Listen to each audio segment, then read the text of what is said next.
Alright, so I wanted to show you how to do autofill in Google Sheets. It's pretty cool.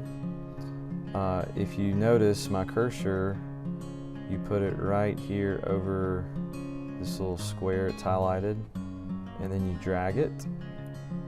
It's going to just autofill whatever you want there.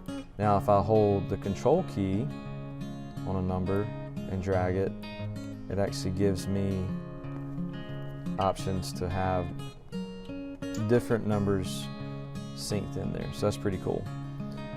With dates, you can do the same thing. It'll automatically do the dates in chronological order there, which is pretty cool. And if you wanted the same date, you would hold down the control key and see that happens there, so pretty neat. Another way I like to do it, let's just say I have a formula. So I want to get an average equal this number by this number,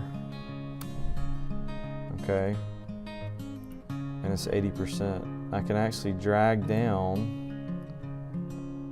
the others and it gives that for me as well. So it's a pretty neat feature with autofill, so check it out. Good luck.